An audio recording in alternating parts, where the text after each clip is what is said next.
खरं सांगू, मला ना आजकाल मैत्री करायला सुद्धा भीती वाटते. हो, कारण आयुष्यात लोक जेव्हा दुरावतात ना,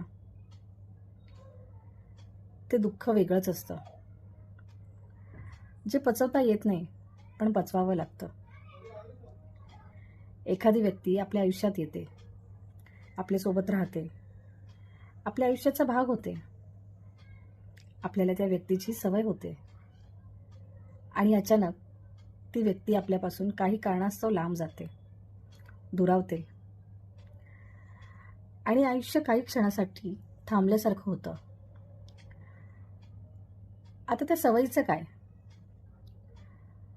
म्हणून कुणीही असो, अगदी तुम्ही घरात पाळलेला प्राणीसुद्धा,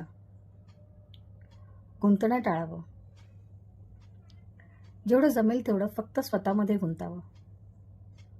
कारण कुणीही कितीही जवळचं असलं तरी ते आयुष्यभर सोबत राहत नाही, मग ते प्राणी असो किंवा माणसं.